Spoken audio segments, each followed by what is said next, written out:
Hello and welcome back to the ROI channel, the ROI podcast today, which is dedicated to the art and science of return on investment. And sometimes that means scouring the globe to find the best opportunities.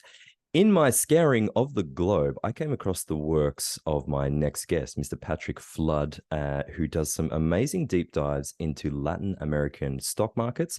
So today it is my great pleasure to introduce him to the show. Patrick, how are you doing, sir? I'm good. How are you? Thanks for the invite. No, my pleasure. Pleasure is mine. I'm doing well. Always happy to talk to very interesting people around the world. Where are you currently joining us from for the benefit of the audience? From Sao Paulo Sao Paulo, in Brasil. Brazil. Yep. Este es Brasil. I love it. Okay. So, if you don't mind, I'd like to get maybe a 2 minute overview of your background, what led you into financial analyses, and then in particular, what led you then to start to scour the Latin American economy for potential investment opportunities. Yeah, sure. So I did my undergrad degree in finance. I was always interested in markets. So even in high school, I had read like Graham and Warren Buffett letters and stuff. So I kind of knew I wanted to do finance. And then at the same time, BRICS were in fashion. People were talking about Brazil, Russia, India, China as the next investment destination. And I always wanted to study abroad in college. So decided on Brazil. They were growing, cool market. The university I went to, University of South Carolina, had a Portuguese program, so I could study a little bit of Portuguese too. I didn't end up really learning anything until I went to Brazil. But yeah, so then I did a year of my undergrad degree at Fundação Getúlio Vargas, which is one of the better business schools in Sao Paulo. And I really liked it. And I was like, wow, this is wide open. There's a ton of opportunities here. No one's paying attention to it. So as soon as I finished my undergraduate degree, like 3 weeks later, I moved back to Brazil and started working with financial markets. And yeah, the rest is history. I've been there over 10 years. Now I cover LATAM. I know the most about Brazil. It's my specialty. It's where I've lived, but I've traveled extensively throughout the region. I'm always paying attention to the markets in other countries, and I cover some stocks too that aren't in Brazil. But yeah, long story short, that's it. Excellent. No, I really want to take a deep dive into a few of those threads. Why Brazil in comparison to some of the other countries that you visited? You obviously seem very happy there. You've been there for 10 years. What are a few things that drew your attention, particularly to Brazil? Scale, I guess. Like it seemed like if you didn't know anything and you were going to pick a place to like start out, like Brazil's just bigger. It's the biggest economy by far. And then having studied in Sao Paulo too, Sao Paulo is like a third of Brazilian GDP. So if you break Sao Paulo out in terms of like population and GDP, it's like 46 million people just in the state of Sao Paulo. So it would be one of the bigger countries in the world in terms of population and also GDP. And then like the financial district in Sao Paulo is actually pretty condensed. So it's like, 3 neighborhoods, so maybe like 5 square kilometers is where all the financial companies are headquartered in Brazil. So it just seemed like once I got to know the country, this is the most efficient way for me to go back and try and find a job. Like it's the biggest economy and financial market in South America by far. And I knew the neighborhoods, like I knew my way around. I already sort of had a little bit of a network through the university. So I said, yeah, this makes sense. Also, with a year of my undergrad there, I got like pretty good at Portuguese, but I definitely wasn't fluent. So I was like, after I graduated, if I go back and spend another year or two, I'll be fluent. So that was another. I didn't want to just go back and be intermediate in Spanish, intermediate in Portuguese. I figured it'd be better to be fluent in one.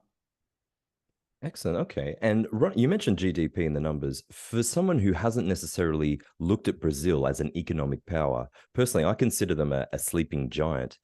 Where does Brazil lie in the global scale of GDP? And maybe break that down in terms of an economy. Is it mainly, you mentioned the financial services, but Brazil is also seen as a big agricultural powerhouse in the world. Where is Brazil currently on the world scale in terms of their GDP? Like sixth or seventh, I want to say something like 2 trillion more or less, I think. And you're right. I mean, agro was always important, but they've emerged as probably the most important agricultural commodities country in the world over the last 10 years since I've been there. I mean, they do like the most important exporter of orange juice, beef, pork. They do rice, corn. They've passed the U.S. in corn. So agro is a huge deal. But I think people don't understand too that there's a lot of manufacturing in Brazil too. So there's a crazy stat that a German guy I used to work with would always cite, and it's correct that the largest manufacturing city outside of Germany for German companies is Sao Paulo. Interesting. So it's like there's all these chemical manufacturing, and it's a big country. So there's huge food manufacturing. There's all kinds of services. The restaurant businesses are huge. They make cars. So it's a pretty diverse economy. It's by far the most diverse economy in Latin America too. And it sounds, from what you're telling me, it sounds like it's much more than just an export country. It's a value add in various parts along that economic chain. And that really is interesting. A lot of people, I think, are really sleeping on Brazil. Perhaps talk about the trend. Is Brazil on the rise, would you say, over the last 10 or 20 years? Um, Yeah, what are we so talking in terms of to touch on demographics? one point too, it's Brazil wasn't always export focused. So they were a military dictatorship until the 80s. And they had a ton of protectionist policies. They still do. Import taxes in Brazil are insane.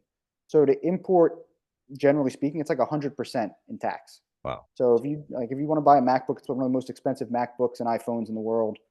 Cars get taxed. Cars, even the ones manufactured, they end up getting taxed like 80%. So in terms of what I think the trajectory of Brazil is, like their history is 2 steps forward, 1 step back. So it's better than it is. I posted a chart the other day or retweeted it, and it shows abject poverty in Latin America. And it's gone from like 12% of people living below $2 a day, roughly adjusted for inflation. And in like the late 80s, that was 12% in Latin America. That's gone down to 4. So they've made improvements, right? The life of the average Brazilian is better than it was 10, 20 years ago. The economy is more diverse. I think there's more opportunities. Brazilians are really heavy internet users. They adopt technology in mass. So there's a ton of opportunities, tech, e-commerce that I think is just getting started. You'll hear a lot of people to talk about the 1 step backward. I mean, there's a lot of pessimism about the current government, but I think they have less power than they did the last time they were in control with Lula. So, I mean, yeah, I mean, look, they're going after Uber, trying to find Uber $200 million and register all Uber drivers. So, they're not helping, but I think the economy is pretty robust. So, I still, 10-year time horizon, I'm happy to bet on Brazil. Yeah, absolutely. I think a lot of people are very short-sighted. The deal you mentioned with Uber sounds a lot like California from what I've read in the past. So, I mean, if yeah, it's funny. People are very ethnocentric, and in English-speaking jurisdictions, somehow it just It's gets. funny. It's funny you say ethnocentric because they went after Uber. They went after Hoppy, which is like a delivery app too that's Colombian. The only one they haven't gone after, I haven't read on, is iFood. iFood's the largest food delivery app. They have like 25% market share, and it's Brazilian. Brazilian, of course. It's yeah. So, but they have like 300,000 delivery people like in the country. So I don't know how that would. They can't register them formally, otherwise it's uneconomic and the business just dies. But they can't fire three. You can't just fire 300,000 people overnight either. So Exactly. Seems to be the trade-off between the socialist style, wanting to grab the taxes, but then at the same time, if you squeeze the stone too dry, there's nothing left, which is it's a shakedown. It's a shakedown. yeah, it's a They pay shakedown. the fine. They pay the fine, and then back to business as usual. And then they'll come back in a few years and fine them again. And it is Yeah. what it is. The Philly boy recognizes a shakedown. I love it. Yeah. Right. Yeah, I really want to dive into the tech scene, particularly with that digitalization that you mentioned. Before we do, last question around Brazilian macro: where does Brazil sit in terms of the national balance sheet? Let's call it. In the past, people have been worried about deficit spending, hyperinflation to paper over it. In terms of the overall government, are they in a surplus? Are they in good stead, or are they on shaky ground? What are we So they looking at? have solid foreign currency reserves. I think like 300 million the last time I looked. Okay. Um, the last government left a surplus, like a primary surplus. I think I'm not that up to date on the news, so I might be a week or two out. Sure. But they're debating the most recent budget, and the most recent budget, I think the new government's going to run a deficit. Go figure. But I think agro has been so strong that the foreign trade account is still quite positive. So it's a balance. And then Petrobras has been dividending the government a lot as well with higher oil prices. So I wouldn't say they're in a bad situation fiscally. It doesn't seem like that at all. Okay, so it's ticking a few of the boxes as we come further down that macro and meso funnel. Let's talk this digitalization that's happening in Brazil. So, full disclosure, I own interests in Stonco and PagSeguro.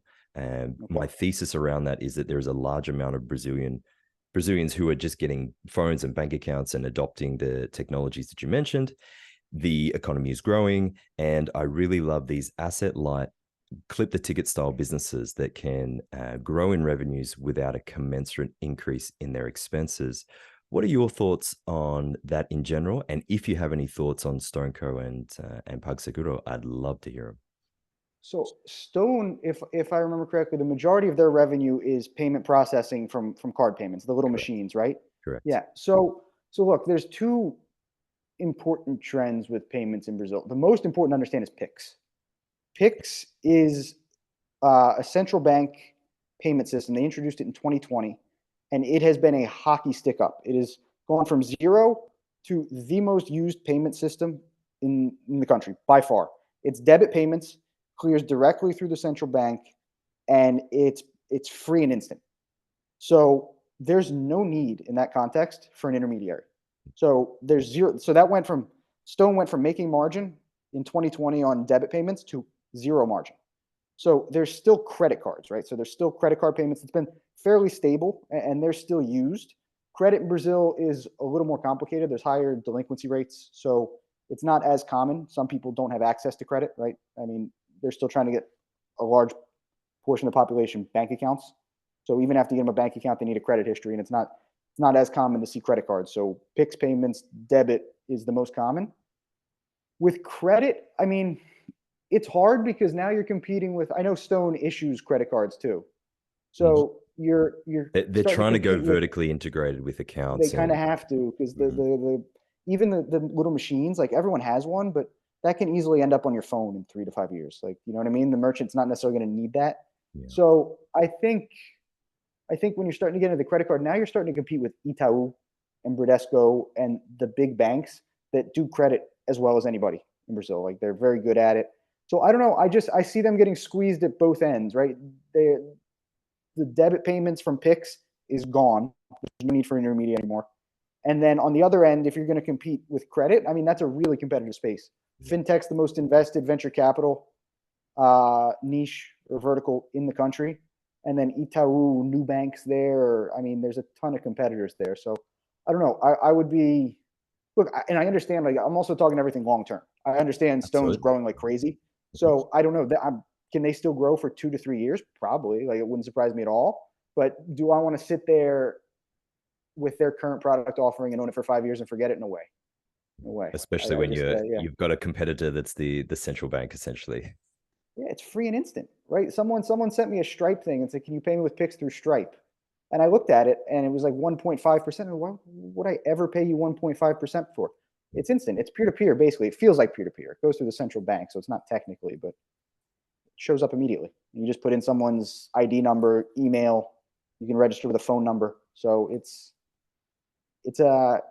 yeah, it's the digit. It's like a case study globally for digital payments. Pix is. It's been a real success, and anybody you talk to in Brazil that does financial services, they'll start talking about Pix within about 5 to 10 minutes. So yeah, it's a big deal. Yeah, some of the ripple effects are going through my mind now as to what that means. Do you think it's a good thing to having the, I guess, a centrally Sure. banked clearing Yeah, yeah, process yeah, yeah. easy? Yeah, well, because the alternative were payment process called TED and DOC, TED, DOC. Don't ask me what they stand for, but they would cost like 7 reais, 10 reais, so like $2, $3 a transfer, Wow. and some of them Okay. take 2 to 3 days. And like, yeah, Brazilian, the bureaucracy is funny too, because like it would only clear from 10 to 4 when banks are open, and Oh the god. Okay. processing system would take bank holidays. So like if Thursday was a day off in Brazil, like it wouldn't count for your transfer. So yeah, it's like a 10x improvement without a doubt. Okay, interesting. And then in a, I guess, a very similar fashion, PagSeguro, a lot of people, the word on the street is, and I don't know if this is true or not, that they are taking some business from Itaú. I just wondered if you have any thoughts on PagSeguro.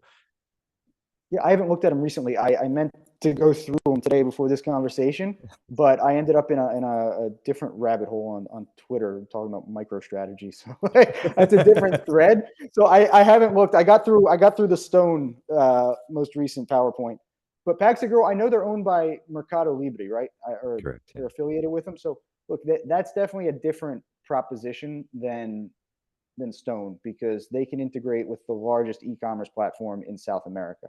So yeah, so they don't need to go out and acquire clients as long as Mercado Libre continues to grow, they'll have payments to process, I'm sure. Yeah, so they can kind of tag along with the growth of Mercado Libre. Do you Yeah. see what's the growth runway then for Mercado Libre in LATAM in general? Oh God, it's huge. It's Is it huge. It's still? still just, yeah, yeah. For e-commerce in general, I'm so bullish on just general e-commerce. Like I'm bullish on your average Brazilian entrepreneur opening the equivalent to a Shopify store, basically. So obviously that means Mercado Libre is going to do well because they're the Amazon to the little Shopify store. But I think it's still, 5 years behind where the US is. So Brazilians are heavy internet users, but they still haven't necessarily caught on. They're not caught on. People buy stuff on the internet all the time in Brazil, Cool. but it's just not as big. There's still a lot of growth ahead of it. So yeah, I definitely would like to own Mercado. Mercado Libre is going to not own it. Sorry, I don't own it. Clarify, but yeah, I would be bullish on Mercado Libre and e-commerce in general in Brazil. Okay, super interesting. And is that mainly, would you describe yourself as a deep value investor? You're looking at things at big discounts to NAV, or looking at discounts to free cash flow yield. And what's your process when you sit down to look at an investment? What makes you feel comfortable with pulling the trigger on an investment decision?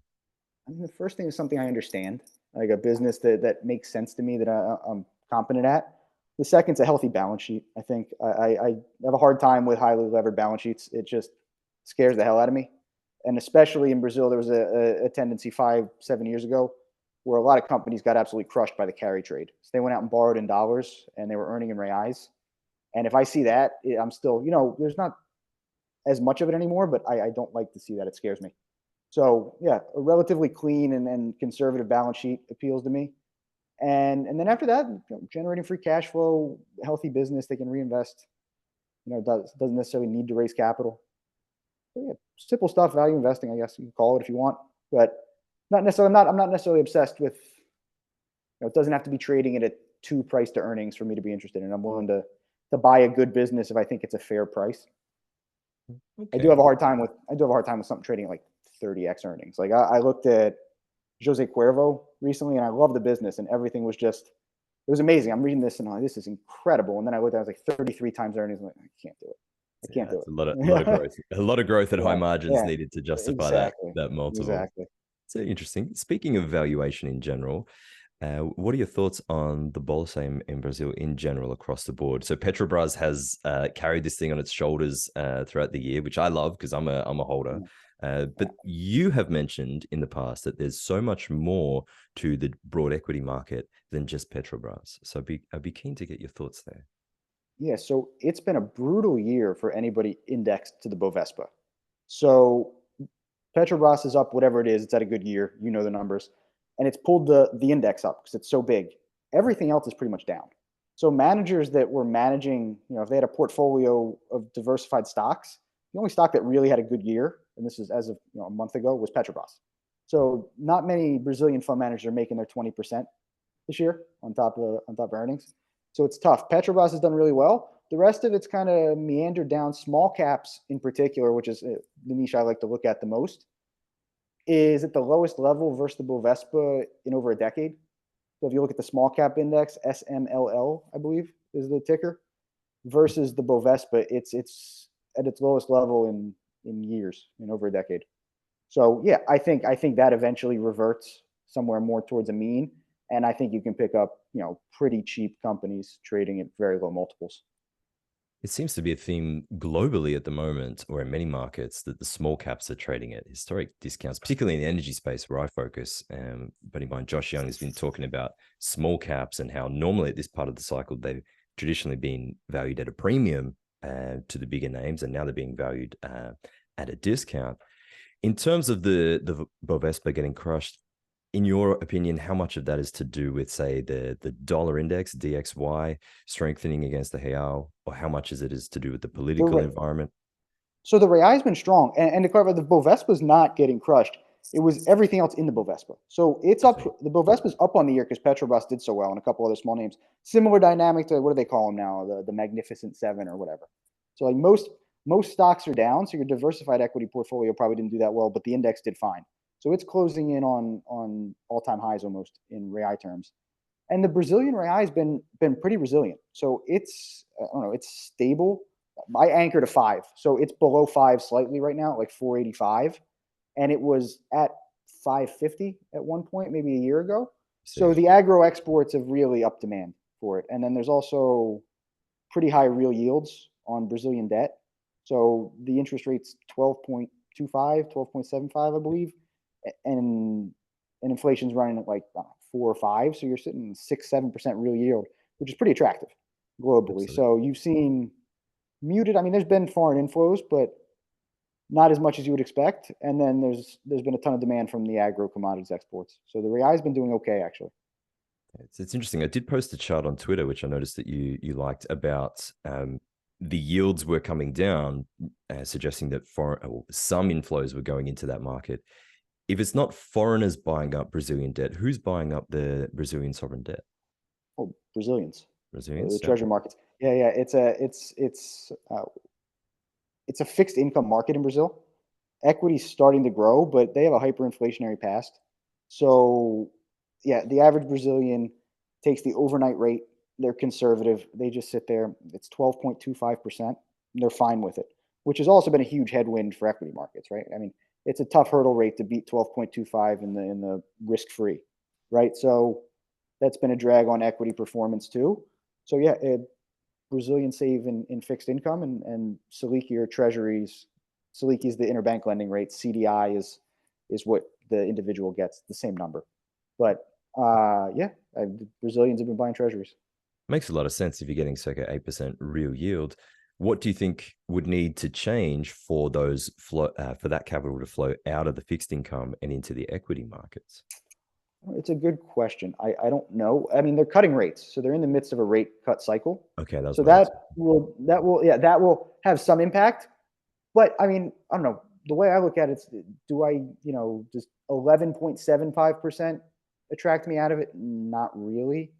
11.25 probably still sit there. I mean, I buy equities anyway in a diversified portfolio, so no. I mean, I think it's still pretty high, the interest rates, and like I think they're projecting the end of next year somewhere around 9.5. So I'll still sit there at a 5% real rate. So I don't know. I think you need to see foreign inflows and maybe more global risk on to get more and more capital flowing into the Brazilian equity market. So I Okay. don't think it's going to necessarily come out of Brazilian fixed income. I think if anything, you might see foreign inflows into Brazilian fixed income. Okay, that's super interesting in a dollar milkshake type environment where the US is recalling a lot of the dollars and a lot of other countries with foreign denominated debt are getting squeezed. I'm thinking about Argentina in particular. Brazil just seems to have a very different dynamic. They had their carry trade, right? Their dollar debt crisis. That was like 2016 when all those companies I was talking about, the carry trade still scares me. They all got crushed. So I think there was a deleveraging, and yeah, they have reserves. So Brazilian government owns treasuries, they own gold. They've got a pretty solid balance sheet. And I mean, in any environment where you're looking at like high inflation globally, agro commodities perform. I remember like when I read it's the book about the Weimar Republic. When money dies, Guys, they yeah, talk it's a about good the one. people that had no problem at all were just the farmers because they would just adjust their agro prices every time, right? Like they would just adjust it every week, and they didn't really have any quality of life changes. And Brazil is the world's farm, right? It is the most important agro commodity country in the world. And yeah, they'll just adjust up, and maybe they'll have a little higher domestic inflation, but the central bank's been out ahead of it. And yeah, I think you're going to continue to see demand for Brazil's agro commodities for sure. Eh, I remain bullish. Now, we couldn't wrap up a chatter about Brazil without mentioning Petrobras. One particular commodity, the world runs on oil. Brazil has that, well, Petrobras, I should say, has stated they want to be in the top three or four producers in the world over the next decade. They've got this pre-salt field in in the offshore space. I would love for you to talk me through your take on Petrobras. What's going to happen if the Venezuelans continue to make noise on that Guyanese border? There are a few topics to delve into. Yeah. So look, I'm not a Petrobras expert or an oil and gas expert, but I did get to talk to one on my podcast recently, Federico Nobri. I think I tagged you You did, yes. with I'm him. following him. So, Yeah, so he's great. He used to cover Petrobras for Reuters. So he would be at Petrobras in Rio, like at their headquarters. Like he knows the company in and out. So what he told me is Brazil, regardless of discoveries, regardless of what happens, by 2030 they will be the fifth largest oil producer in the world, probably, without any discoveries. Just with the current capex that's Just already with the applied. current pre-salt, they're just gonna they'll be fifth. And there's a kind of like it used to be all Petrobras. So he explained to me that like Petrobras divested kind of like the unloved assets, and they sent them out to some other. Petro Rio is one of them. There's a couple other tickers. Enalta is one, and they kind of give the assets a little more love, and they're taken care of. So yeah, Petrobras is moving towards mostly pre-salt, I believe. So their strategy is all deep ocean. In terms of the Guyana Venezuela thing, I don't know. It's strange. I don't know. I mean, the capex that Brazil had to invest back in 2010 ish to develop the pre-salt was huge, and it's huge lead times too. It took them a long time. So I don't know what the hell Venezuela is going to do with Guyana's oil. Like I don't see them developing some of the most complicated deep water oil platforms in the world, right? I don't know, maybe, They can't but even run their own since all foreign yeah. expertise So lies. Anyway. I don't think they're really a threat. And I think there's probably so much discovery and drill potential on the Brazilian part of the equatorial margin, which is where Petrobras recently got approval to start drilling and exploring. That I don't, I mean, I don't know. It'll be a political issue. I don't think they're just going to let Guyana take or let Venezuela take Guyana's oil. I don't know what'll happen, but I think Petrobras is probably they've got plenty of work to do anyway on the drill sites they've identified. And yeah, I mean, it's a huge call option from what I understand for Petrobras shale oils that they're going to be huge regardless. They're going to continue to grow production. And if they find something like Guyana found in pre-salt in the Northeast, who knows? Yeah. Yeah, super interesting. What I have noticed, and I'm sorry to harp on it, but all the boys that are following me want to know about offshore drillers, and Petrobras has been, as far as I can tell, cornering this market, particularly with Transocean, whose balance sheet would make you very, very scared, my friend. Yeah. Do you have any interest in the offshore space, be it OSVs, any of the drill rigs? Because in order for Petrobras to execute on their plan, it just makes so much more sense for them to hire these guys for their offshore service needs. I was just wondering if that caught your attention. It certainly caught I mine. don't. I don't have any insights. I don't know if I've looked at them. If I looked at them, it was years ago, and I can't recall the names even. Yeah, no, fair enough. It's just a lot of these, since a lot of them went bankrupt, they've had their whole balance sheets restructured, except for Transocean, and the idea being that now the break even rates on getting oil from deep underwater drilling is comparable to a lot of onshore fields, and so Petrobras, I believe, has been signing a lot of the contracts to secure the remaining fleet. So I think One it's of an. those isn't Go one ahead. of those isn't an Ike Batista zombie. Is there? Remember the Ike Batista story from? Did that Potentially, company I actually don't know. die? I don't remember. I remember looking at Don't a know. company that rebranded, and I don't know if they went bankrupt, but I think they tried to keep that zombie alive for a while too. No topic for me Do you to remember? delve into. Do you? Oh, you don't. Do you know the Ike Batista story? No, please tell us. Oh God, Ike Batista was at one point the fifth richest guy in the world when pre-salt was booming and everyone in the world wanted to bid on it. He went up and bought up a bunch of the land or the deep sea prospecting rights, and he hyped You it and could hyped it buy and hyped it. those? I forget the actual. There's a great movie on Netflix about it. Okay. You have to okay if you own Petrobras, you got to watch this because this impacts like the culture of the Brazilian oil industry. Like he was one of the biggest frauds in the world. He went from the fifth richest guy to like zeroed overnight. He had like a $35 billion net worth and nothing. So yeah, we'll talk about him the next time. I'll reach up on him, but like you got to look up Ike Eikebatista. There's a Netflix documentary. It was a crazy story. Bloomberg used to cover him like crazy. Okay. I'm gonna have to. There's a big hole in my due diligence. I'm gonna watch that tonight. Okay. Well, I Date don't night think is cancelled, and it's I Aki think Patishta. yeah, throw the Netflix movie on. It's not bad, but yeah, he's not relevant anymore. Right? He might be in jail. I don't know. I don't know what happened to him, but yeah, this was 2010, 2012. So long Yes. time ago. The system is purged since him, but like a lot of the regulatory and compliance stuff and kind of the black eye the industry had in Brazil for a while is due to him. Okay. All right. So that's where a lot of the, I guess, the reputational damage and, or the way that I look at it, valuation discounts came about. Yeah. The Yeah. corruption at Petrobras too, but I think, hard to disconnect the two. Yeah, I suppose you're right. In terms of Brazil, before we move on, is there any other company or anything else that I've missed about Brazil that you want to mention? I mean, if you want to talk about a small cap name I cover closely, I can pick one and we can talk about it. Yes, and yet more, yes, sir. Okay, so one of my favorite companies that I follow, one of my bigger holdings in general, my biggest Brazilian stock, is a company called International Meal Company.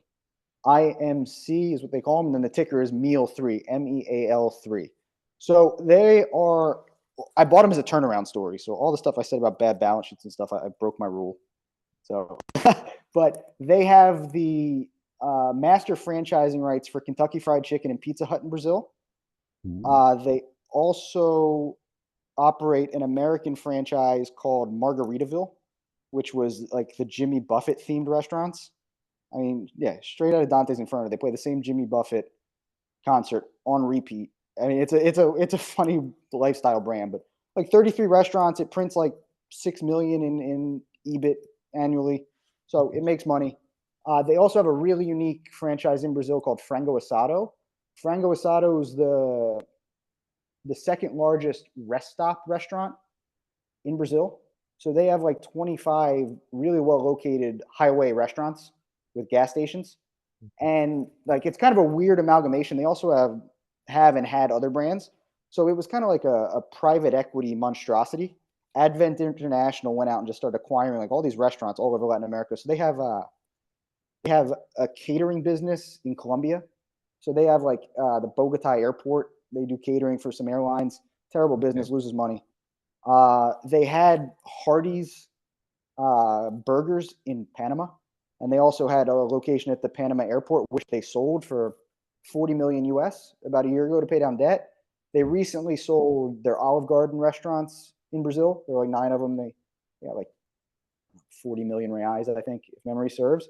So there's this weird collection of just restaurant assets. Like there's Margaritaville in the US with Jimmy Buffett. But new management came in about 2.5 years ago, and they were going to simplify and focus on core brands. Core brands are Pizza Hut, KFC, Frango Asado, and maybe Margaritaville. Margaritaville prints cash for them, but I don't think they want to be running like lifestyle brands long term. And then they're going to divest everything else. So it was just so grossly undervalued to me on like a sum of the parts basis. I mean, you could buy Margaritaville. I bought it at like probably trades right now like $100 million valuation US. And Margaritaville prints, I don't know, 6 or 7 EBIT, and then they could sell off these other ones, pay debt. They had some cash, and they managed to restructure almost all their debt now out to like 2026. So they fixed the debt cliff.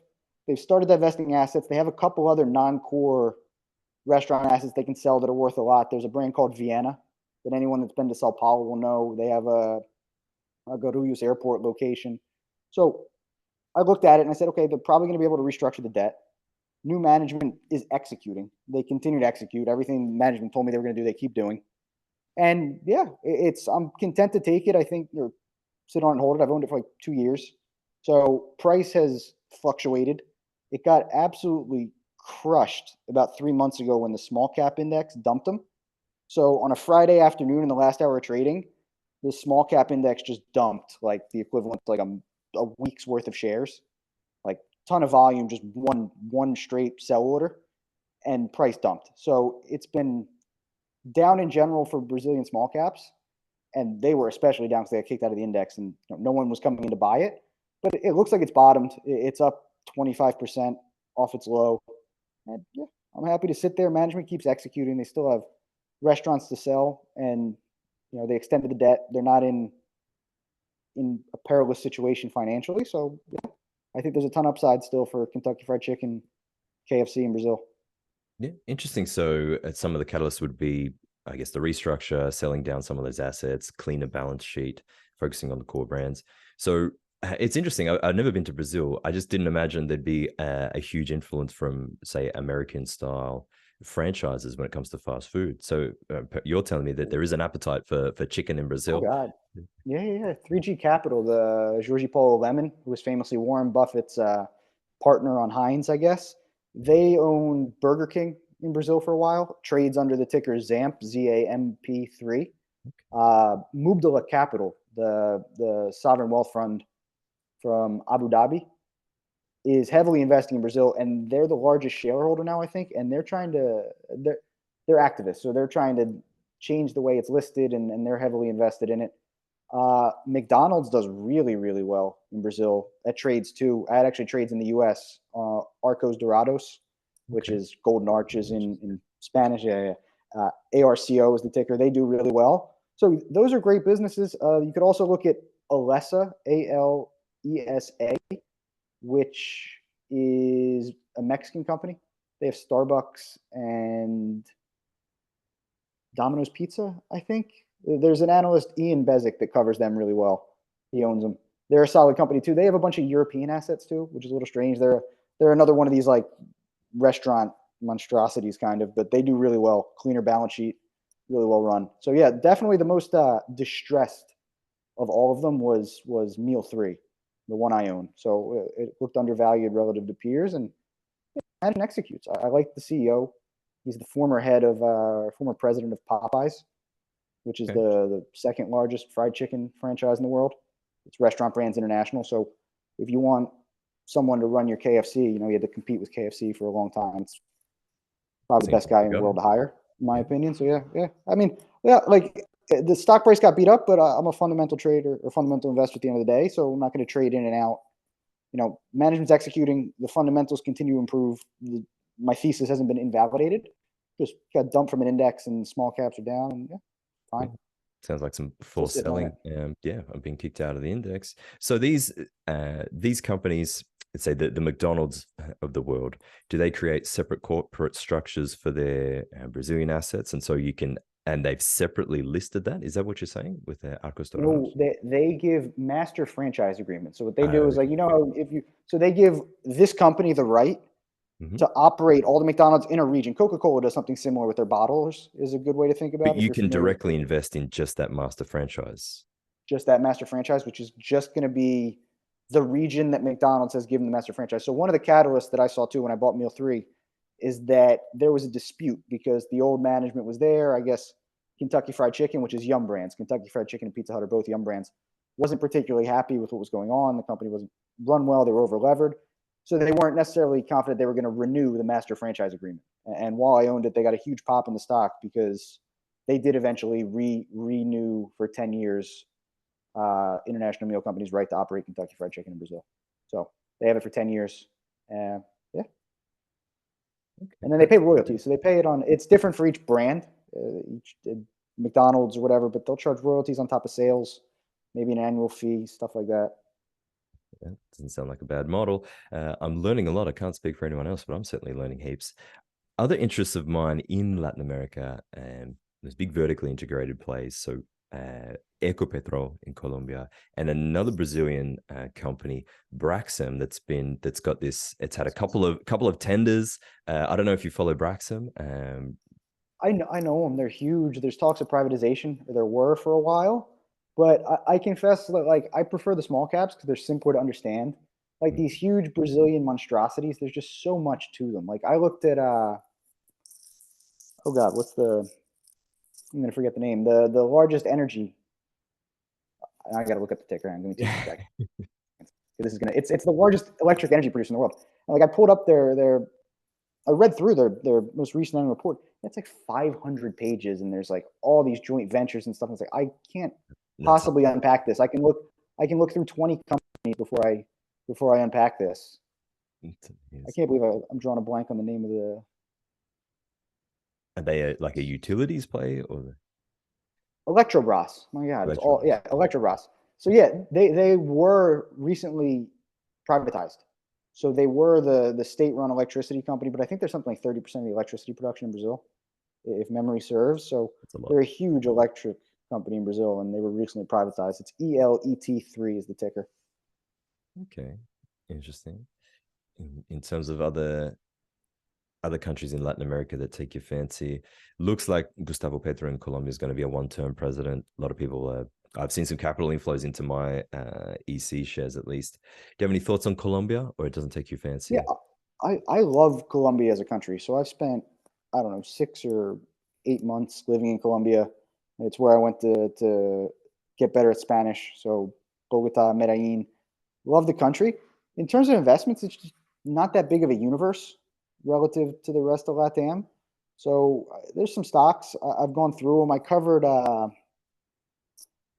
company that got taken private, Multi Express, like 2 years ago. It got taken private, which was a large food brand conglomerate. EC, I don't follow it closely. I don't know anything about their assets or anything. I know it's done well. It's a Twitter favorite for sure.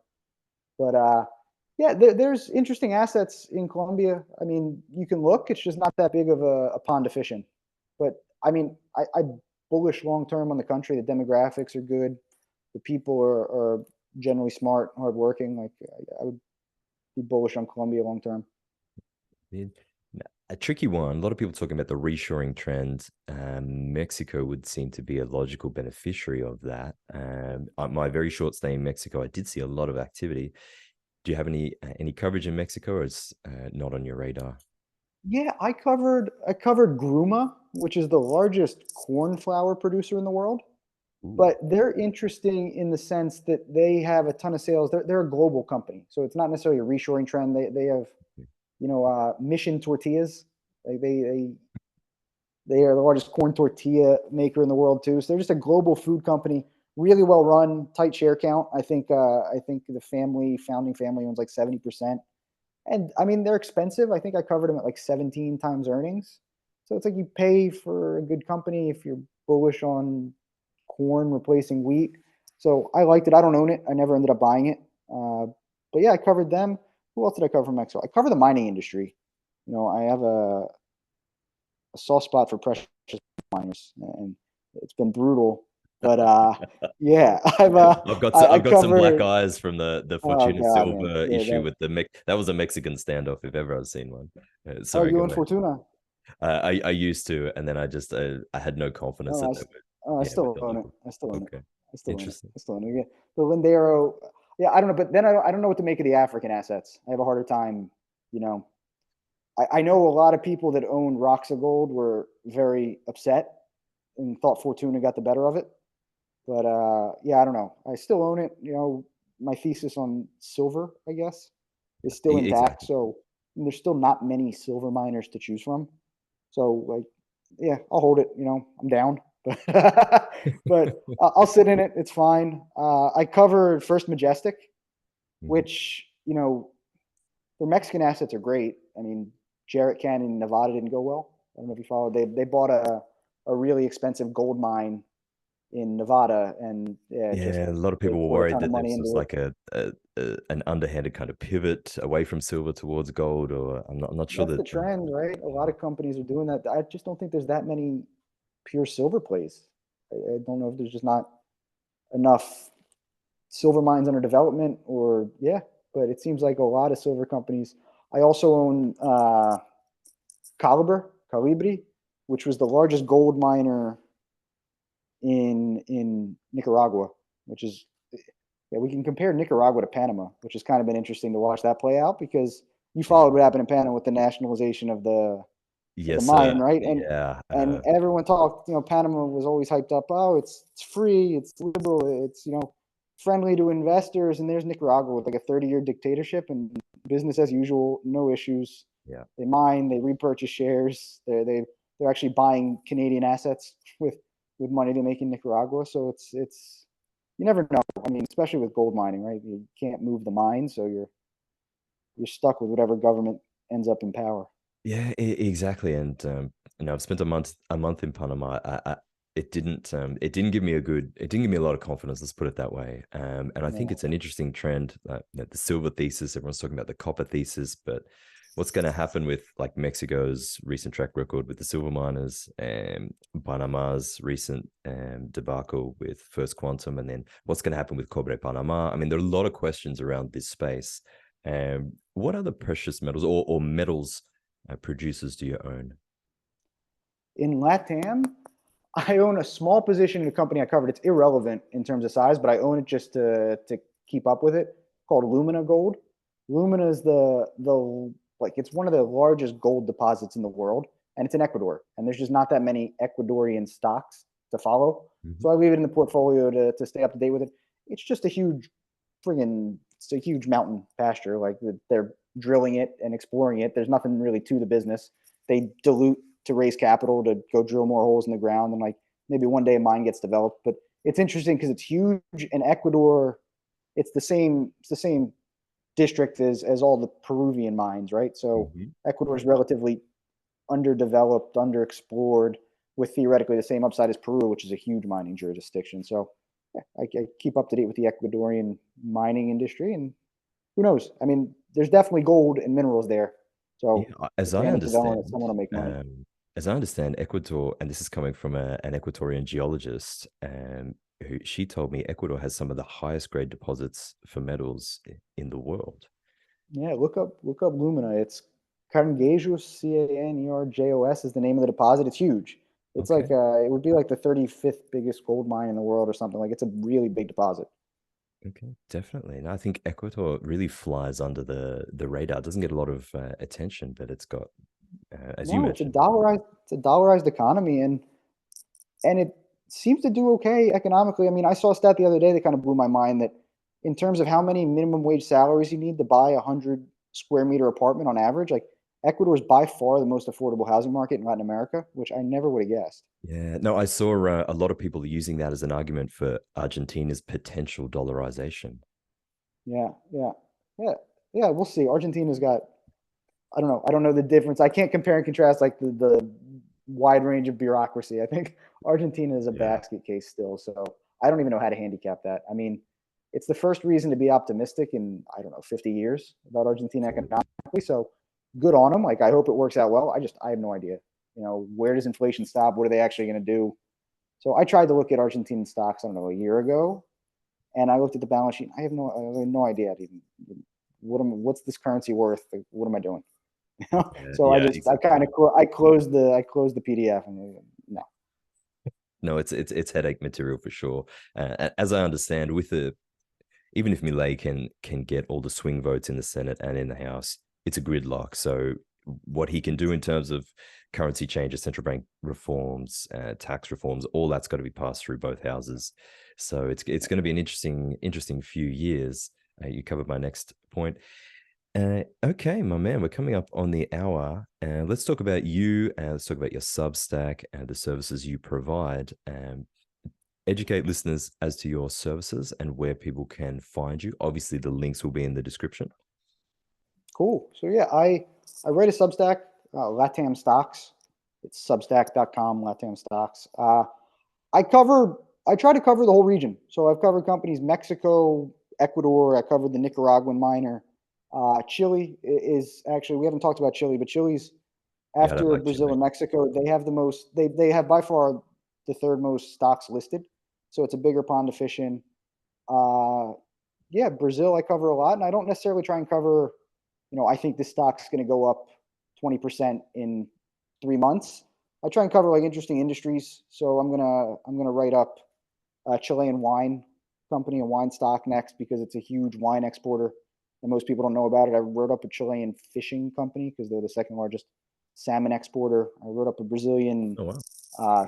sugarcane company, which the company was pretty mediocre, but I wrote it up because Brazil is such an important sugar market that most people don't know about. And all the cars in Brazil, it's got the largest flex fuel car fleet where the car can run on gasoline and or ethanol. Oh yeah. So they make a lot of ethanol domestically. So it was an interesting company to cover. So yeah, that's the newsletter. I recently launched a podcast Okay. to just talk, same thing we're doing here, talk to investors about the region from a wide range of asset classes. I kind of noticed that when I was covering it, I got equity investors, but a lot of just like general investors that were interested in the region. And, there was no specialized LATAM distressed debt newsletter or stressed, private equity newsletter. So I would get all the kinds of a diverse following. So yeah, instead of getting all these constant questions and I can't possibly cover, it's hard enough to cover stocks in just Brazil, never mind all LATAM. So I figured, yeah, why don't I just call call on people, see if they want to have a conversation, record it, and see what happens. And it's been really Absolutely. good. Tell us the Had some name of the great podcast. Latam Stocks. Madam Same thing Stocks. on YouTube. You done. Same thing on YouTube. Same thing on Twitter. Latam Stocks. You can find me on LinkedIn if you want, but I'm not a big LinkedIn fan, but I'm still there. Fair enough. Patrick Oh, Flood on LinkedIn. I love it. All the links, of course, will be in the description, guys. Make sure you get in touch with Patrick if you have anything to offer. And of course, follow him on X. Very, very interesting account. My friend, anything else you'd like to add before I let you go? And perhaps next time we can talk about the interplay between sugar and fuel in Brazil, because that's a topic. Yeah, it's a super interesting, right? Most people, there's 40 million cars that run on ethanol in Brazil.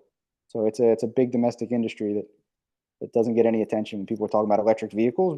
Brazil's been running on different fuel technology for a long time. So yeah, definitely. No, it was a lot of fun. It was a pleasure. I appreciate the invite and happy to talk anytime. Happy to connect with anyone in your audience that wants to follow up or has any questions. I'm always open on Twitter and the DMs. LinkedIn too is fine. So feel free to reach out anywhere. Absolutely. All right, guys. Thanks for a fantastic conversation, Paddy. We will catch up in a few months, I'm sure. Make sure you follow him, audience link in the description. Otherwise, take care, guys. Do your own due diligence, and I look forward to catching up with you in another episode of the ROI podcast. Take care.